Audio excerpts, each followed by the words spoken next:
Hello everyone, welcome DP class. कैसे हो आप सब प्यारे बच्चों? उम्मीद करते हैं आप सब बहुत अच्छे होंगे। बेटा हम लोग क्या पढ़ रहे हैं? हम लोग पढ़ रहे हैं ह्यूमन रिप्रोडक्शन के, जिसमें हमने अभी तक क्या सीख लिया? Male reproductive system and female reproductive system. Last class में हमने क्या सीखा है? Pre fertilization events. हमने ये देखा है कि जब स्पर्म पहुंचता है फीमेल रिप्रोडक्टिव ट्रैक्ट में तो वहाँ पर क्या क्या चीज़ें घटित होती हैं। हमने एक प्रोसेस सीखा था बेटा, किसका? कैपेसिटेशन का। ठीक है, तो एक बात याद रखिएगा आप, जो कैपेसिटेटेड स्पर्म होगा ना, वही किसी सेकेंडरी ओसाइट को फर्टिलाइज करके बेटा जाइगोट बना सकता है। ठीक है, इतनी बात समझ आ रही है। अब हम लोग देखेंगे कि जो ओवरी से रिलीज हुआ था सेकेंडरी ओसाइट, वो कहाँ पर है? फैलोपियन ट्यूब के एम्पुला वाले पार्ट में है। ठीक है, अब वहाँ पर स्पर्म पहुँचेगा तो वो कैसे सेकेंडरी ओसाइट ओवम बनेगा और फिर वहाँ पर फर्टिलाइजेशन की प्रोसेस कैसे घटित होगी, वो हम लोग आज की क्लास में सीखने वाले हैं। ठीक है, तो देर ना करते हुए हम लोग स्टार्ट करते हैं हमारा आज का टॉपिक फर्टिलाइजेशन। और बेटा आप लोग प्लीज़ वीडियो को लास्ट तक देखिएगा, मेरा प्रॉमिस है आपसे, आप बहुत अच्छा कुछ सीख के जाओगे। ठीक है, जो चीज़ें आपने पहले कभी नहीं सुनी होंगी, आई होप सुनी होंगी, बट अगर सुना होगा तो आप बहुत अच्छे से उनको समझ के जाओगे आज। ठीक है, ये मेरा प्रॉमिस है। तो आप लोग हेडिंग लगाएंगे बेटा क्या? फर्टिलाइजेशन। ठीक, फर्टिलाइजेशन। देखो फर्टिलाइजेशन एक्चुअली में क्या है, इसको हम सीखेंगे बाद में। पहले हम लोग सीख लेते हैं कि हुआ क्या क्या है। देखो सेकेंडरी ओसाइट का लास्ट टाइम हमने स्ट्रक्चर देखा था, वो कैसा था बेटा? ये हमारा हो गया था सेकेंडरी ओसाइट। सेकेंडरी ओसाइट का प्लाज्मा मेम्ब्रेन, ये हो गया उसका न्यूक्लियस, और यहाँ पर हो गया बेटा ये उसका साइटोप्लाज्म। ठीक है, इस सेकेंडरी ओसाइट में चारों तरफ एक लेयर मौजूद थी ग्लाइकोप्रोटीन की, जिसको आपने क्या नाम दिया था? जिसको आप नाम दिया था बेटा आपने जोना पेलुसिडा। तो ये क्या है बेटा? ये आपकी जोना पेलुसिडा। क्या है बेटा? आपकी जोना पेलुसिडा। इस जोना पेलुसिडा पर क्या थे? इस जोना पेलुसिडा पर बहुत सारे रिसेप्टर थे। क्या थे बेटा? बहुत सारे रिसेप्टर होते हैं ऐसे। ठीक है, इन रिसेप्टर को आप क्या कहते थे? इन रिसेप्टर को हमने नाम दिया था ZP3 रिसेप्टर, जोना पेलुसिडा का थर्ड रिसेप्टर, ZP3 रिसेप्टर। यहाँ तक कोई दिक्कत है? नहीं है। इसके बाहर क्या था? इसके बाहर आपकी ऐसी छोटी छोटी सी सेल्स से बनी हुई एक लेयर थी, जिसको आपने कोरोना रेडिएटा कहा था। ठीक है, ये कोरोना रेडिएटा की सेल्स भी तो आपस में जुड़ी होंगी। अब किसके द्वारा जुड़ी होती हैं? ये आपस में जुड़ी होती हैं एक्स्ट्रा सेलुलर मैट्रिक्स के द्वारा। ये जो ग्रीन कलर का पार्ट दिख रहा है ना बेटा, ये क्या है? एक्स्ट्रा सेलुलर मैट्रिक्स है, जिसमें ये आपकी कोरोना रेडिएटा की सेल्स जिससे क्या हुई हैं? जुड़ी हुई है। तो ये कौन सी लेयर है? ये है आपकी कोरोना रेडिएटा। ये क्या है बेटा? आपकी ये जो बीच में ये जो केमिकल्स दिख रहे हैं आपके, जो इन दोनों सेल्स को जोड़ कर रखे हैं, इसको हम कहते हैं एक्स्ट्रा सेलुलर मैट्रिक्स। ठीक है, फर्स्ट ऑफ ऑल मैंने क्या कहा था कि सेकेंडरी ओसाइट के पास, लास्ट क्लास में मैंने ये बोला था कि सेकेंडरी ओसाइट के पास लगभग 200 स्पर्म पहुंचते हैं। और दोनों 200 स्पर्म कैसे होते हैं बेटा? कैपेसिटेड होते हैं। तो पहले सबसे पहले क्या होता है? स्पर्म पहुंचता है। स्पर्म पहुंचने के बाद स्पर्म के ऊपर एक प्रोटीन होती है। देखो जैसे मान लीजिए ये स्पर्म का हेड है, ये उसका मिडिल पीस है, ये उसकी टेल है। ठीक है, तो स्पर्म के हेड पर ना एक ऐसी प्रोटीन होती है। स्पर्म के हेड की प्लाज्मा मेम्ब्रेन पर क्या होती है? एक प्रोटीन होती है। इस प्रोटीन की हेल्प से ये स्पर्म बाइंड करता है किसके साथ? इस रिसेप्टर के साथ। अब आए तो 200 थे, यहाँ पर रिसेप्टर भी बहुत सारे हैं, तो बहुत सारे स्पर्म जो है ना इसके साथ क्या होते हैं बेटा? बाइंड हो जाते हैं। तो फर्स्ट ऑफ ऑल क्या होता है? देखो हम लोग स्टेप बाय स्टेप सीखते चलेंगे। सबसे पहले क्या होगा? सबसे पहले sperm bind with sperm binds with ZP3 receptor, ZP3 receptor with the help of protein present in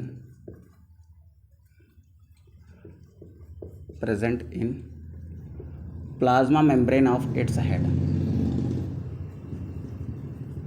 Plasma membrane of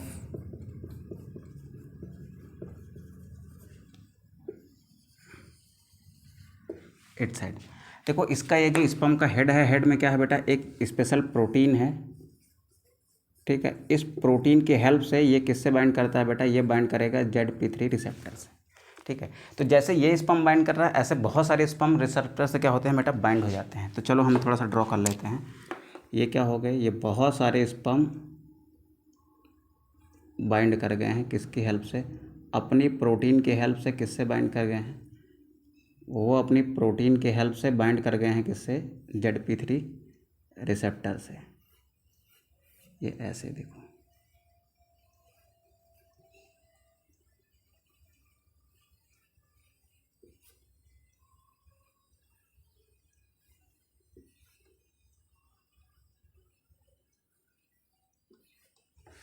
ठीक है।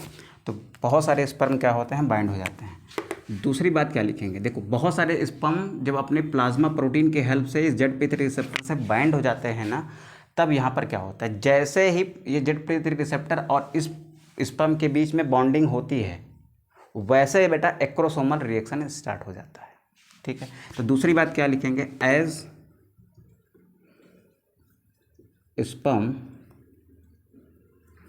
Head binds with ZP3 receptor,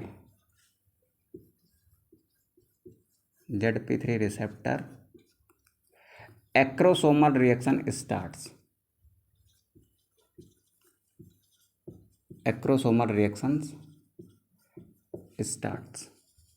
क्या स्टार्ट हो जाती है बेटा, एक्रोसोमल रिएक्शन स्टार्ट हो जाती है। अब व्हाट इज एक्रोसोमल रिएक्शन, तो देखो एक्रोसोमल रिएक्शन में क्या क्या होता है, तो हम यहाँ पर लिखते हैं acrosomal reaction. What will happen in acrosomal reaction, तो देखो एक्रोसोमल रिएक्शन में क्या क्या चीज़ें होंगी। पहली चीज़, एक्रोसोमल रिएक्शन में क्या चीज़ें होंगी, उसको समझने के लिए पहले हमको स्पर्म के हेड को समझना होगा। स्पर्म के हेड के स्ट्रक्चर में हमने लास्ट क्लासेस में देखा था कि उसमें एक पार्ट होता है एक्रोसोम, जो स्पर्मेटिड्स के गाल्जी को बॉडी से डिराइव होता है, ठीक है। तो एक्रोसोम में क्या क्या चीज़ें होती हैं, तो देखो स्पर्म में क्या होता है बेटा, स्पर्म में होता है एक्रोसोम।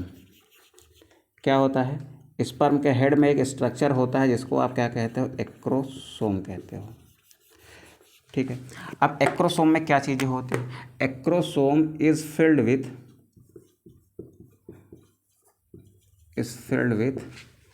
3 एंजाइम्स। किससे फिल्ड होता है बेटा, 3 एंजाइम से फिल होता है। अब वो 3 एंजाइम क्या क्या हो सकते हैं, देखो फर्स्ट एंजाइम जो होता है ना, उसको आप कहते हो एक्रोसिन। क्या कहते हो, एक्रोसिन। और इसी को एक और नाम से जानते हो आप बेटा, जोनालाइसिन। नाम से पता चला, लाइसिन का मतलब वो तोड़ेगा किसको, जोना पेलिसिडा को, ठीक है। तो एक्रोसिन और जोनालाइसिन। जो सेकंड वाला है बेटा, वो क्या है, जो सेकंड वाला है ना, उसको आप कहते हो कोरोना पेनिट्रेटिंग एंजाइम। क्या कहते हो बेटा उसको आप कहते हो कोरोना पेनिट्रेटिंग एंजाइम। जो थर्ड है आपका ना, उसको आप क्या कहते हो, third one is called hyaluronidase.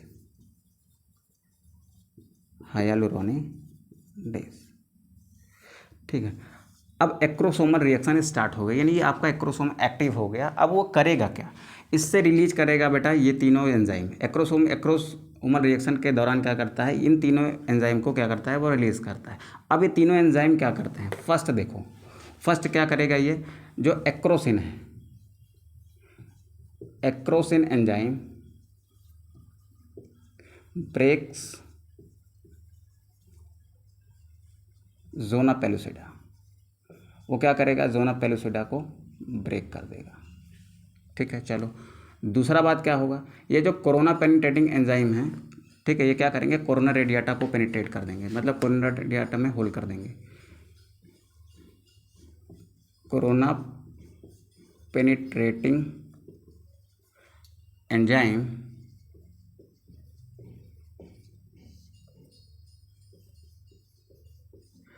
Penetrate corona radiata, ठीक है। और थर्ड जो बेटा है वो सबसे इंपॉर्टेंट है। देखो यहाँ पर क्या भरा था, इन सेल्स के कोरोना रेडिएटा के सेल्स के बीच में एक्स्ट्रा सेलुलर मैट्रिक्स था, वो एक्स्ट्रा सेलुलर मैट्रिक्स रिमूव कर दिया जाएगा। अगर ये रिमूव कर दिया जाए तो इसी के थ्रू तो ये सेल्स आपस में जुड़ी हुई है, अगर इसको रिमूव कर दिया जाए तो सेल्स भी क्या होंगे, सेल्स भी वहाँ से हट जाएंगी, सेल्स भी रिमूव हो जाएंगे, क्योंकि सेल्स ज्वाइंट कैसे रहेंगी, ठीक है, क्योंकि यही एक ऐसा मटेरियल था जो इनको जोड़ के रखा था, ठीक है। तो अब ये गायब हो जाएगा तो बीच की सारी सेल्स भी क्या होंगे, सब रिमूव हो जाएंगे, यानी अलग हो जाएंगे। इसके ऊपर से फिर क्या हट जाएगी, कोरोना रेडिएटा की लेयर हट जाएगी। तो देखो अब क्या होगा, ये जो थर्ड एंजाइम है hyaluronidase, hyaluronidase,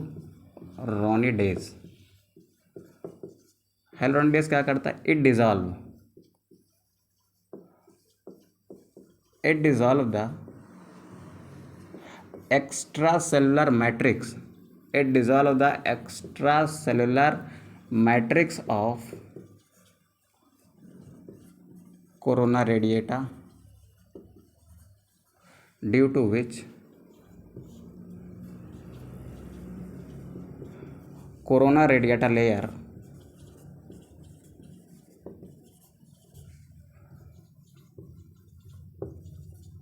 removes just above the, चलो रिमूव कर दो, ये क्या हो गया, रिमूव हो गई, ठीक है, जोना पेलोसिटा के ऊपर थी और वहाँ से क्या हो गई, ये रिमूव हो गई।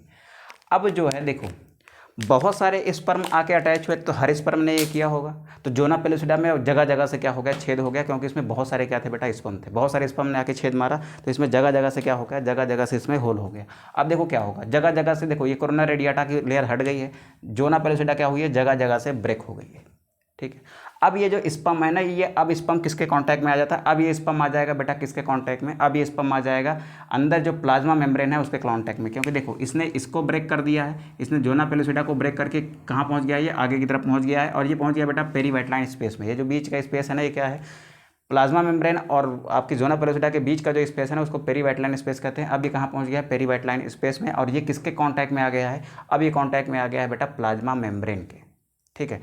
अब यहाँ पर अगर 200 स्पर्म बाइंड किए थे तो 200 के 200 ये काम कर रहे होंगे, और उनमें से जो सबसे तेज होगा ना, जिसने सबसे तेज ये काम किया होगा, वो सबसे तेज कहाँ पहुँचेगा, प्लाज्मा मेम्ब्रेन के पास। तो वो किसके पास पहुँचेगा बेटा, प्लाज्मा मेम्ब्रेन के पास। तो फटाक से आप इसका स्क्रीनशॉट करो, तो फिर हम लोग आगे देखते हैं कि वहाँ पर पहुँचने के बाद वो क्या करता है।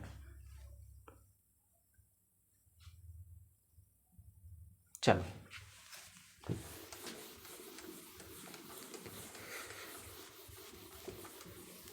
बेटा, अगर क्लास अच्छी लग रही हो ना तो प्लीज़ वीडियो को लाइक करिएगा, अपने दोस्तों के साथ शेयर करिएगा, चैनल को सब्सक्राइब किया है तो अच्छी बात है, नहीं किया है तो प्लीज़ कर लीजिएगा, और अपने दोस्तों के साथ शेयर करिए और अपने इस परिवार को आगे बढ़ाइए, ठीक है ना। तो आइए अब देखते हैं क्या होता है जब प्लाज्मा मेम्ब्रेन के कांटेक्ट में आ जाता है स्पर्म तब। तो ठीक है, यहाँ पर बना भी लेते हैं, चलो यहाँ पर थोड़ा सा इसको ऐसे ब्रेक करते हैं। Now sperm is in contact with plasma membrane of oocyte, ठीक है। तो यहाँ पर पहली बात क्या लिखेंगे, देखो 3 बातें वहाँ लिख ली थी, चौथी बात हम यहाँ लिखते हैं। Now sperm is comes in contact with plasma membrane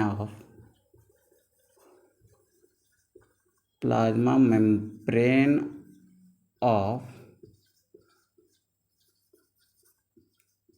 secondary oocyte। बेटा ध्यान से समझना, बहुत ही इंपॉर्टेंट चीज़ें यहाँ पर होने वाली हैं। प्लाज्मा मेम्ब्रेन के कांटेक्ट में कौन आ गया है, स्पर्म कांटेक्ट में उसके आ गया है। अब क्या होगा, तो इस प्लाज्मा मेम्ब्रेन में बहुत सारे होते हैं सोडियम चैनल्स। क्या होते हैं बेटा, यहाँ पर सोडियम ऐसे चैनल्स होते हैं। क्या होते हैं, सोडियम चैनल्स होते हैं। ये छोटे छोटे जो मैं बना रहा हूँ ये क्या सोडियम चैनल्स हैं। और ये प्लाज्मा मेम्ब्रेन अंदर की तरफ कैसे होती है बेटा, अंदर की तरफ ये नेगेटिव चार्ज वाली होती है, नेगेटिव चार्ज वाली होती है। अंदर कैसा चार्ज है, इसमें नेगेटिव चार्ज है। तो ध्यान से सुनिएगा, जैसे ही इन जो इतने सारे स्पर्म आपस में जद्दोजहद में लगे हुए थे कि हमको पहले प्लाज्मा मेम्ब्रेन तक पहुंचना है, हमको पहुंचना है, उनमें से कोई एक जो है ना जैसे ही पहुंच गया कहाँ पर, प्लाज्मा मेम्ब्रेन के पास, वहाँ पर क्या होगा, प्लाज्मा मेम्ब्रेन के अंदर बहुत सारे सोडियम चैनल होते हैं। क्या होते हैं बेटा, सोडियम चैनल होते हैं। जैसे ही स्पर्म बाइंड किया किसके साथ, प्लाज्मा मेम्ब्रेन के साथ, वैसे ही सोडियम चैनल क्या हो जाते हैं, वैसे ही सोडियम चैनल आपके ओपन हो जाएंगे। तो 5वीं बात क्या लिखेंगे, as sperm binds with plasma membrane,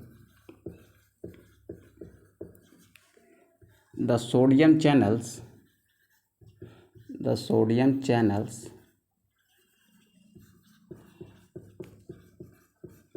present in plasma membrane of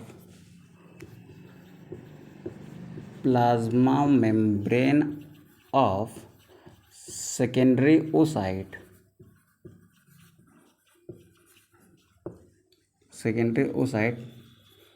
gets open. क्या हो जाएंगे बेटा, ये ओपन हो जाते हैं।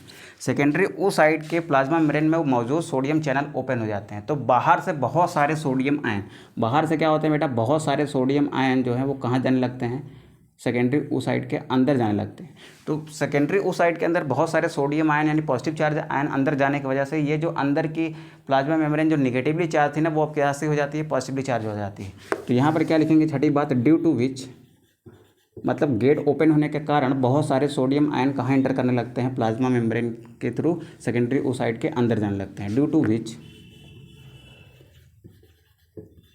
Sodium ions enters in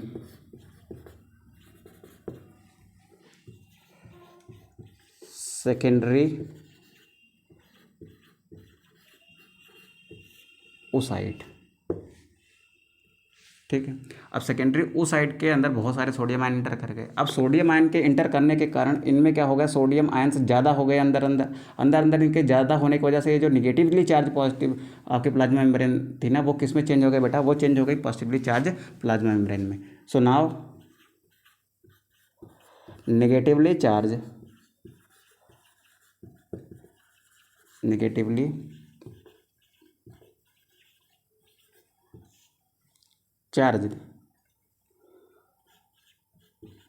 plasma membrane converted into positively charged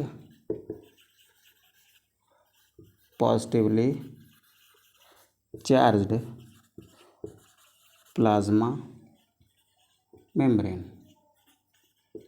तो अब अंदर कैसे हो गई है, प्लाज्मा मेम्ब्रेन आपकी पॉजिटिवली चार्ज हो गई है। प्लाज्मा मेम्ब्रेन के पॉजिटिवली चार्ज होने के कारण क्या हुआ, प्लाज्मा मेम्ब्रेन के पॉजिटिवली चार्ज होने के कारण क्या हुआ कि जो अदर स्पर्म प्लाज्मा मेम्ब्रेन की तरफ बढ़ रहे थे ना, इसको छोड़कर जो अन्य भी प्लाज्मा मेम्ब्रेन की तरफ बढ़ रहे थे, उनका क्या हुआ, ब्लॉकेज हो गया, यानी वो अब प्लाज्मा मेम्ब्रेन से बाइंड नहीं कर पाएंगे। इसको आप क्या कहते हैं बेटा, fast block of polyspermy. Polyspermy का मतलब एक सेकेंडरी oocyte को अगर बहुत सारे स्पर्म फर्टिलाइज करते तो वो क्या हो जाता है बेटा, वो हो जाता है बेटा पॉलीस्पर्मी। पॉली का मतलब कई सारे, स्पर्म मतलब स्पर्म कई सारे स्पर्म आते, तो यहाँ की प्लॉइडी चेंज हो जाती है, क्योंकि हर स्पर्म के पास एक यन है, यानी क्रोमोसोम के नंबर कितना है, यन है। तो बहुत सारे स्पर्म आ जाते हैं तो कई सारे यन आ जाते हैं, यहाँ पर क्या हो जाती है बेटा, पॉलीप्लॉइडी हो जाती है ना, कई सारे स्पर्म आ जाते। तो पॉलीस्पर्मी को ब्लॉक करने के लिए क्या हुआ, ये जो मेम्ब्रेन निगेटिवली थी ना, वो कैसे चार्ज हो गई, पॉजिटिवली चार्ज हो गई। तो अब ये जो आपके स्पर्म है ना, वो इस प्लाज्मा मेम्ब्रेन से नहीं अटैच हो पाएंगे।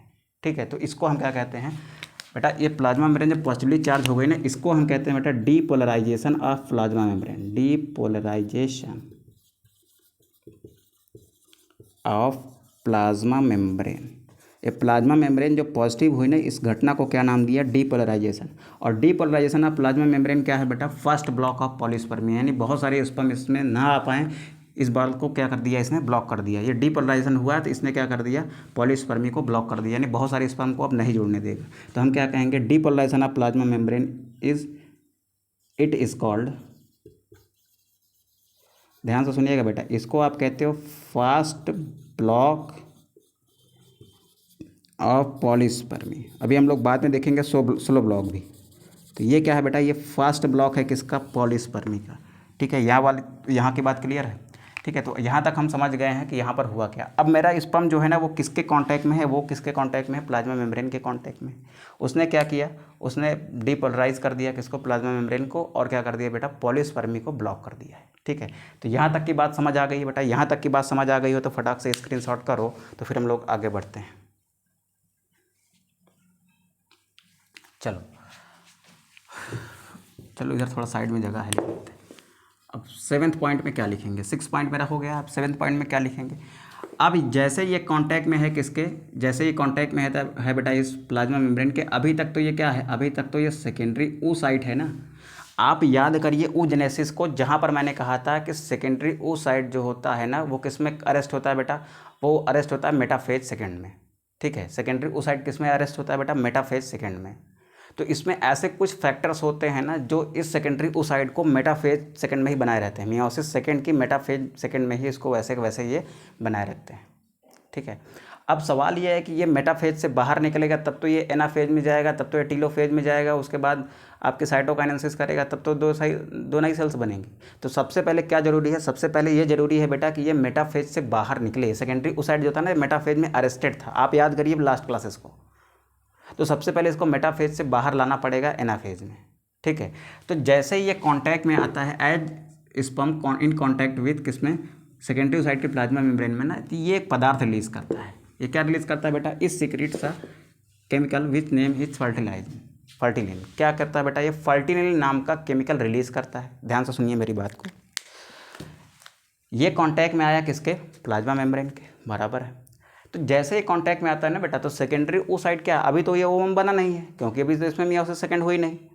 तो ये सेकेंडरी ओसाइट मेटाफेज सेकेंड में अरेस्टेड रहता है, मतलब उसी में रुका रहता है, क्योंकि इसके अंदर मेटाफेज प्रमोटिंग कॉम्प्लेक्स बने होते हैं। ठीक है, जिसकी वजह से मेटाफेज में ही अरेस्टेड होता है। अब जैसे ही स्पर्म बाइंड किया इससे, इसने क्या निकाला, एक केमिकल निकाला जिसका नाम था फर्टिलिन। वो फर्टिलिन क्या करेगा, वो फर्टिलिन इसके अंदर जाएगा, इसके अंदर जाके जो मेटाफेज प्रमोटिंग कॉम्प्लेक्स था ना उसको ब्रेक करेगा और क्या बनाएगा, anaphase promoting complex. Anaphase promoting complex बनने की वजह से ये सेल मेटाफेज सेकेंड से बाहर आके किस में चली जाएगी, एनाफेज में चली जाएगी। अब एनाफेज में जाने के बाद मियोसिस सेकेंड क्या होगी, कंप्लीट होगी, और क्या बनेगा, ओवम बन जाएगा और एक सेकेंड पोलर बॉडी बन जाएगा। बात समझ आई। तो वही बात हम लिखने वाले हैं। हम क्या लिखते हैं बेटा, एज स्पर्म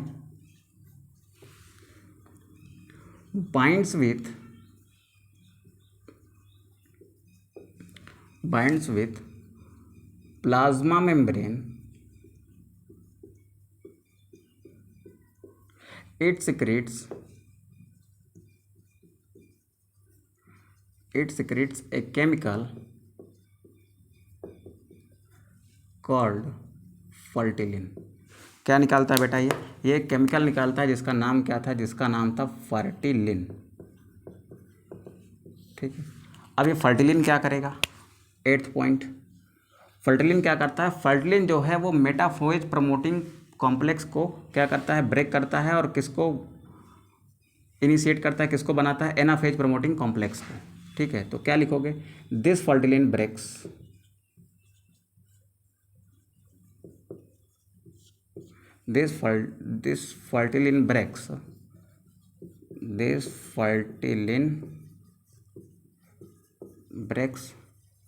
मेटाफेज प्रमोटिंग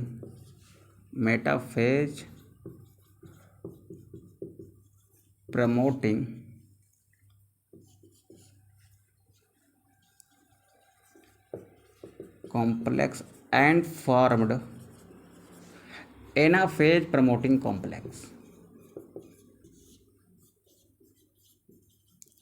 क्या बनाते हैं बेटा, ये एनाफेज प्रमोटिंग कॉम्प्लेक्स बनाते हैं। अब इस एनाफेज प्रमोटिंग कॉम्प्लेक्स बनने की वजह से मियोसिस सेकेंड क्या होती है, कंप्लीट होती है, and due to this complex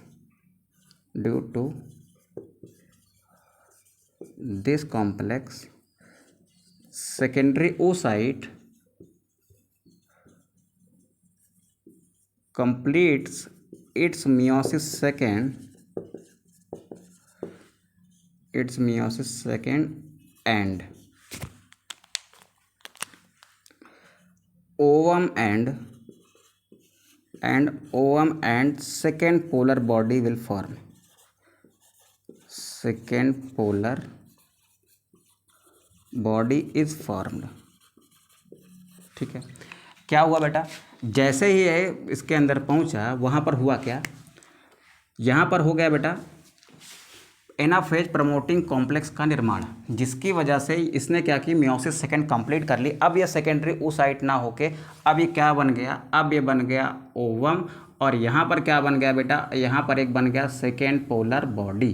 ये क्या है आपका, ये है आपका सेकेंड पोलर बॉडी। बात आई समझ में? ठीक है, क्या बन गया ये बन गया सेकेंड पोलर बॉडी। अब ध्यान से सुनेंगे यहाँ पर क्या चीज़ें होंगी। ठीक है, एक चीज़ यहाँ पर मिस हो गई है, उसको मैं फिर से बना देता हूँ क्योंकि वो कॉर्टिकल रिएक्शंस में काम आएगी। जब भी आप सेकेंडरी ओसाइट को बनाइएगा ना, इसके अंदर ऐसी छोटी छोटी ग्रेन्यूल्स आप जरूर बनाइएगा जिनको आप क्या कहते हैं, कॉर्टिकल ग्रेन्यूल्स कहते हो। ठीक है, अब इस कंडीशन में ये सब हो जाने के बाद मेरा सेकेंडरी ओसाइट कैसा दिखेगा वो थोड़ा सा एक डायग्राम के थ्रू समझ लेते हैं। इसको मैं मिटाता हूँ। अब मेरा सेकेंडरी ओसाइट जो ओवम में बदल गया है ना, अब वो कैसा दिखेगा, ध्यान से सुनो। चलो, ये क्या है, ये है प्लाज्मा मेम्ब्रेन किसकी, सेकेंडरी ओसाइट की, बराबर है। इसके ऊपर क्या मौजूद है, इसके ऊपर मौजूद है आपका ये जोना पेलोसिडा, जो बीच बीच में ब्रेक्स हो गई हैं क्योंकि बहुत सारे स्पर्म जोड़े थे। हर स्पर्म ने क्या किया था, एक्रोसिन रिलीज करके जोना पेलोसिडा को क्या किया था, तोड़ दिया था। तो ये क्या है, ये ब्रेक्ड जोना पेलोसिडा है। इसके नीचे क्या थे बेटा, इसके नीचे प्लाज्मा मेम्ब्रेन के नीचे थे कॉर्टिकल ग्रेन्यूल्स। ये क्या है, दीज आर कॉर्टिकल ग्रेन्यूल्स। यहाँ पर क्या है बेटा, ये न्यूक्लियस है, न्यूक्लियस ऑफ सेकेंडरी ओसाइट। ठीक है, इसके कांटेक्ट में यहाँ पर कौन आया है, यहाँ पर आया है बेटा इसके कांटेक्ट में स्पर्म। ठीक है, अब होगा क्या, ये आपका बन गया अब ओवम, और यहाँ पर बन गया एक सेकेंड पोलर बॉडी। ओवम था, ओवम बना है, और क्या बना है, सेकेंड पोलर बॉडी बना है। यहाँ तक कोई दिक्कत परेशानी है, नहीं है? अगर यहाँ तक कोई दिक्कत परेशानी नहीं है तो अब आगे की बात समझो, आगे की बात को थोड़ा ध्यान से समझो। ये स्पर्म जो अभी कांटेक्ट में था प्लाज्मा मेम्ब्रेन का ना, प्लाज्मा मेम्ब्रेन के अंदर की तरफ ना एक फोल्ड होने लगता है और एक कोन के जैसे स्ट्रक्चर डेवलप होता है। तो यहाँ पर क्या होता है, यहाँ पर देखो, ये जो प्लाज्मा मेम्ब्रेन थी, इस प्लाज्मा मेम्ब्रेन के अंदर बेटा ऐसे कोन टाइप का स्ट्रक्चर डेवलप होता है। ठीक है, बाहर बाहर क्या है, बाहर बाहर टूटी हुई जोना पेलोसिडा है। ठीक है, अंदर क्या है, अंदर ये सेकेंडरी ओसाइट का न्यूक्लियस है। ठीक है, सेकेंडरी ओसाइट नहीं, अब तो ओवम हो गया ना, अब तो ओवम का न्यूक्लियस है ये। उसके बाद यहाँ पर क्या आ जाता है बेटा, यहाँ पर आ जाता है ये आपका स्पर्म। ठीक है, क्या बन जाता है बेटा, ये जो प्लाज्मा मेम्ब्रेन है ना, ये अंदर की तरफ फोल्ड होती है, folds inside and form a cone which is called reception cone. ये जो बना हुआ है ना कोन टाइप की स्ट्रक्चर, इसको आप क्या कहते हो बेटा, इसको आप कहते हो रिसेप्शन कोन। क्या कहोगे, रिसेप्शन कोन कहोगे। तो यहाँ तक की बातें क्लियर हो गई हैं बेटा, तो इसको आप फटाक से नोट कर लीजिए, स्क्रीनशॉट करिए, तो फिर मैं आगे बढ़ता हूँ। ठीक है, चलो अब यहाँ पर लिखते हैं बेटा, 8 बात हो गई थी, यहाँ पर लिखते हैं 9th बात। 9th पॉइंट हमारा क्या है, 9th पॉइंट में हम ये लिखेंगे कि प्लाज्मा मेम्ब्रेन अंदर की तरफ फोल्ड होती है, और फोल्ड होने के बाद क्या बना देती है, रिसेप्शन कोन बना देती है। टू रिसीव स्पर्म इनसाइड, मतलब स्पर्म को अंदर की ओर खींचने के लिए क्या करती है, रिसेप्शन कोन बना देती है। तो now ovum's plasma membrane, ovum's plasma membrane folds inside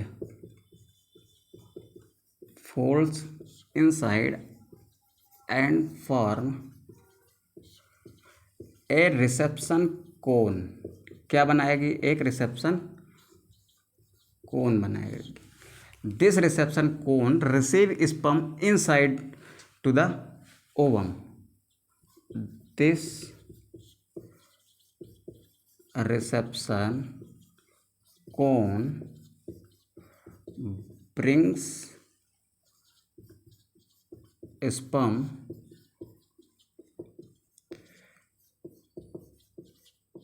inside the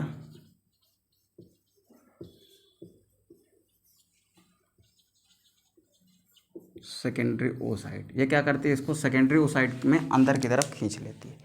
now what will happen, ध्यान से सुनो। रिसेप्शन कोन की सहायता से स्पर्म कहाँ पहुँच गया बेटा, ओवा के अंदर पहुँच गया। Now sperm reached in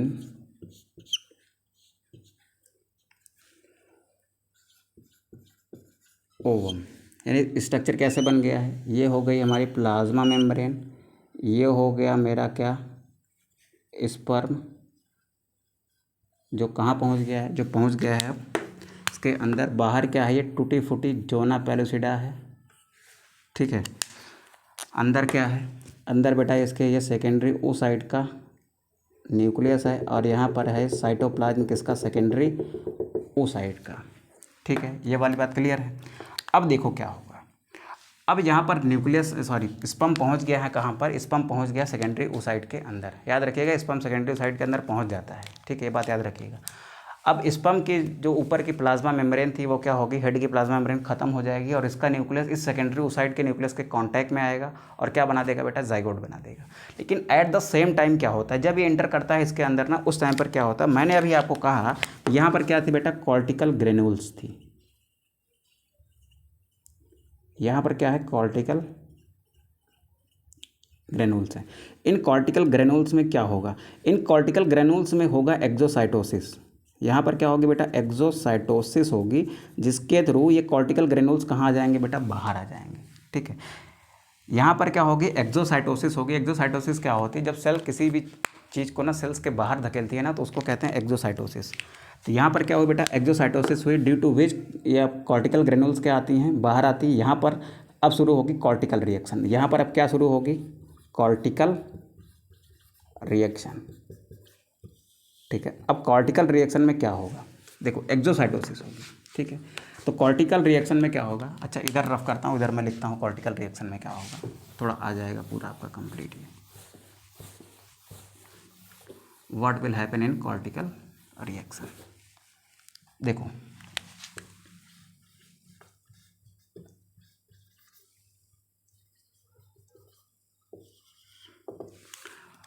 in a cortical reaction cortical granules are comes out from ovum secondary यार बार बार बोल रहा हूँ, ये क्या बन गया है, ये बन गया है बेटा आप ओवम, ठीक है, आदत हो गई सेकेंडरी oocyte बोलने की। इस ओवम से एक्सोसाइटोसिस के थ्रू ये कॉर्टिकल ग्रेनुल्स बाहर आते हैं। बाहर आने के बाद ये दो काम करते हैं, ध्यान से सुनिएगा बेटा, दो काम करते हैं, क्या करते हैं वो सुनो। पहला काम तो ये करेंगे, जो टूटी फूटी जोना पेलुसिडा है ना, इसको रिपेयर करके जोना पेलुसिडा को एकदम हार्ड बना देंगे। जब जोना पेलुसिडा को एकदम हार्ड बना देंगे ना, तो कोई दूसरा स्पर्म इसको तोड़ नहीं पाएगा, यानी किसी और दूसरे स्पर्म की एंट्री को क्या करेंगे, एकदम समाप्त कर देंगे, यानी उसकी एंट्री की संभावना को खत्म कर देंगे। तो ये हो गई पहली बात। दूसरी बात क्या करेंगे, मैंने कहा था कि ये जो जोना पेलुसिडा है ना, इसके ऊपर क्या होते हैं बेटा, ZP3 रिसेप्टर्स होते हैं ना, ऐसे ZP3 रिसेप्टर्स। इन्हीं रिसेप्टर से क्या बाइंड करता है, इन्हीं रिसेप्टर से बाइंड कर रहा था स्पर्म अपनी हेड प्रोटीन की वजह से। स्टार्टिंग की क्लास याद करिए, स्टार्टिंग मैंने बोला था कि इससे क्या होता है, एक स्पर्म बाइंड करता है, बराबर है। तो ये क्या करता है, पहला काम तो इसने जोना पेलुसिडा को रिपेयर करके इतना हार्ड बना दिया कि कोई स्पर्म इसको पेनिट्रेट कर ही नहीं सकता। दूसरा काम, स्पर्म बाइंड कहाँ करता है, वो तो ZP3 रिसेप्टर पर बाइंड करता है ना, तो इस ZP3 रिसेप्टर को क्या करता है बेटा, ये ब्लॉक कर देता है, ठीक है। यहाँ पर कुछ और चीज़ ला के रख देगा, जिससे क्या हो जाता है, स्पर्म के यहाँ पर बाइंड होने की प्रोसेस क्या होती है, समाप्त हो जाती है। तो एक्रोसोमल रिएक्शन ही नहीं होगी, यहाँ पर बाइंड नहीं होगा तो एक्रोसोमल रिएक्शन नहीं होगी, है ना। तो ये दो काम करता है। तो कॉर्टिकल रिएक्शंस में क्या होता है, कॉर्टिकल रिएक्शंस में क्या होगा, exocytosis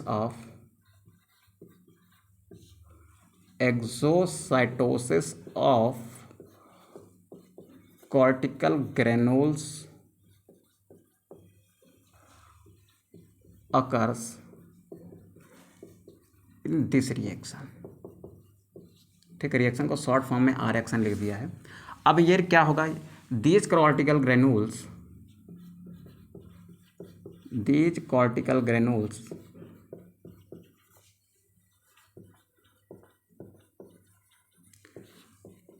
comes out from ovum. Ovum से क्या होती है बेटा, ये बाहर आ जाती है, comes out from ovum and form and repair zona pellucida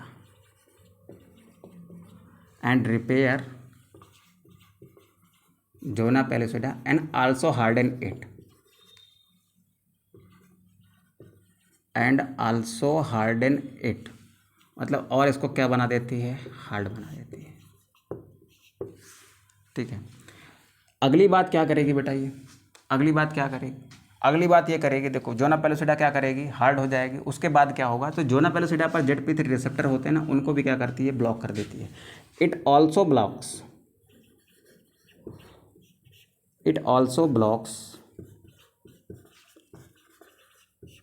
the ZP3 receptors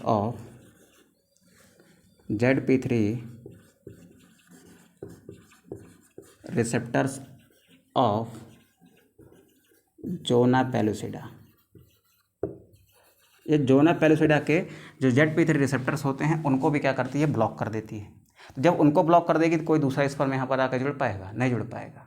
तो यहाँ ये भी क्या कर रही है, पॉलीस्पर्मी को ब्लॉक कर रही है। लेकिन बताओ ये रिएक्शन स्लो होगा कि फास्ट होगा बेटा, तो ये रिएक्शन स्लो होगा। ठीक है, तो इसको क्या कहते हैं बेटा, it is called slow block of polyspermy.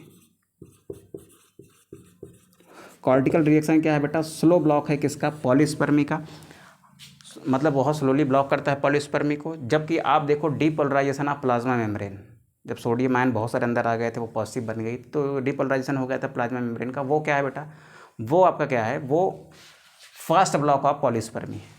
बात क्लियर है यहाँ तक। तो यहाँ पर हमने क्या देख लिया, यहाँ पर हमने देख लिया कि अब बाहर से कोई स्पर्म नहीं आ सकता। तो अब अंदर का जो स्पर्म था, ओवम के अंदर ये जो स्पर्म है, उसका न्यूक्लियस और इसका न्यूक्लियस क्या करेगा, फ्यूज़ कर जाएगा। इसी प्रोसेस को आप क्या कहते हो, मेल गैमेट यानी स्पर्म और इस ओवा के न्यूक्लियस के साथ फ्यूज़ कर जाएगा। इसी को क्या कहते हो आप, फर्टिलाइजेशन कहते हो बेटा। ठीक है, fusion of male and female gamete is known as fertilization. तो अब छोटी सी हम परिभाषा लिख लेते हैं, अभी कुछ नई चीज़ें आपको और सिखाता हूँ मैं। तो लिखो, fusion of male and female gamete is called fertilization. ठीक है, यहाँ तक क्लियर हो गया बेटा।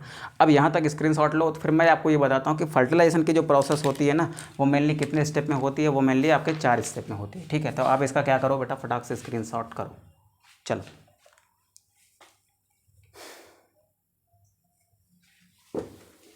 रब करता हूँ मैं।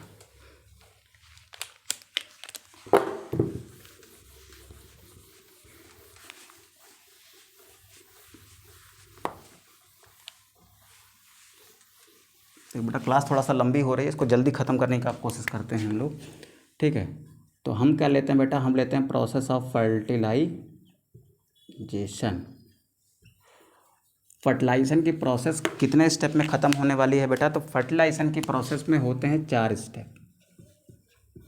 एक्चुअली फर्टिलाइजेशन कितने स्टेप में होता है, वो होता है बेटा 4 स्टेप में। क्या क्या होते हैं वो 4 स्टेप, मैं ऐसे कंक्लूड कर देता हूँ, वो चारों आप देख चुके हो।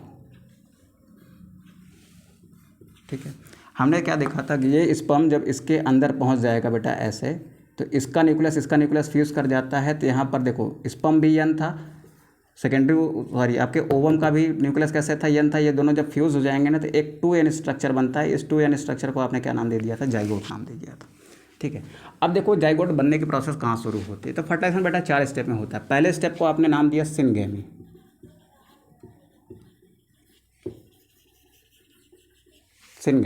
सेकेंड स्टेप को आपने नाम दिया बेटा प्लाज्मोगेमी,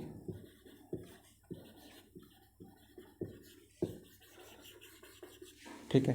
थर्ड स्टेप को आपने नाम दिया बेटा कैरियोगेमी। फोर्थ स्टेप को आपने नाम दिया एम्फीमिक्सिस। अब ये चारों टर्म क्या हैं वो समझने की कोशिश करते हैं। सबसे पहले जब कोई एक मेल गैमेट यानी स्पर्म किसी ओवम के कांटेक्ट में आएगा, यानी मेल गैमेट फीमेल गैमेट के कांटेक्ट में आता है ना, तो उसको आप क्या कहते हो, सिनगेमी। तो सिनगेमी क्या है, यहाँ पर लिखता हूँ मैं, what is syngamy, when male gamete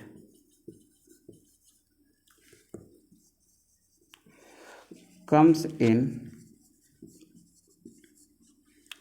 contact with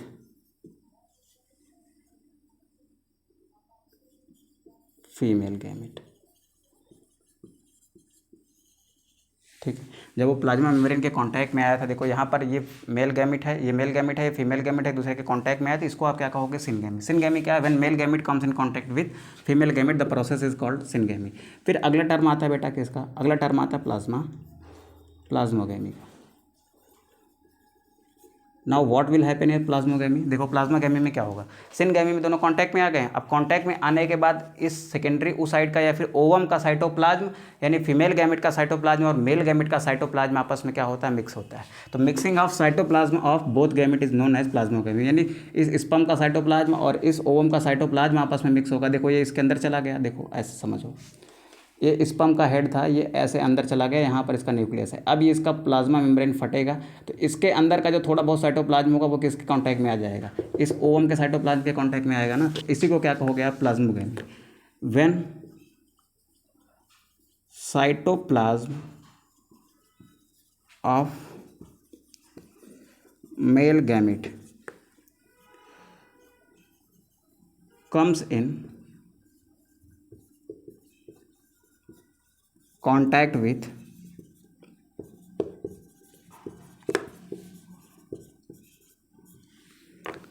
cytoplasm of female gamete, the process is called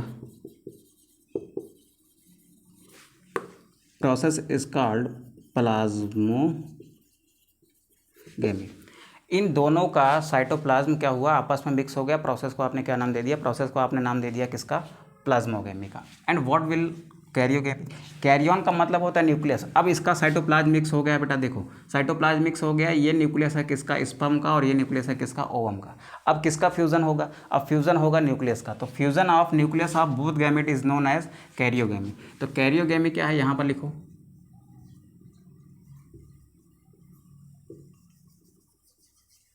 karyogamy, it is the process of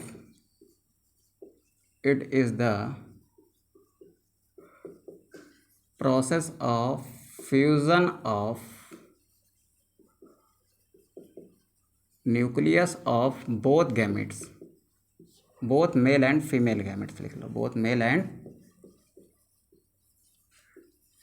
female gamete। सबसे पहले क्या हुआ? दोनों कांटेक्ट में आए, सिनगैमी, दोनों का साइटोप्लाज्म मिक्स हुआ, प्लाज्मोगैमी, फिर दोनों का न्यूक्लियस मिक्स हुआ। अब क्या हो गई बेटा?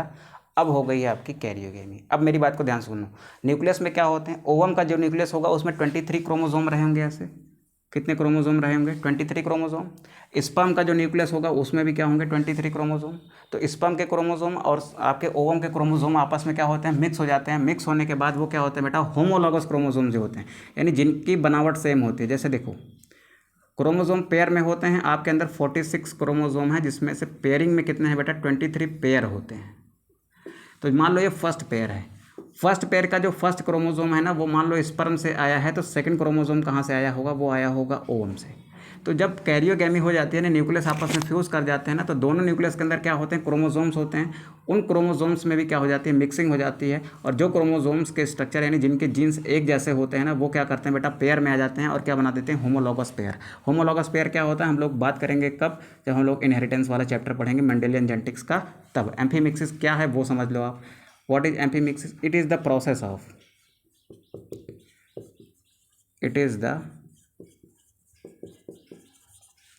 of mixing of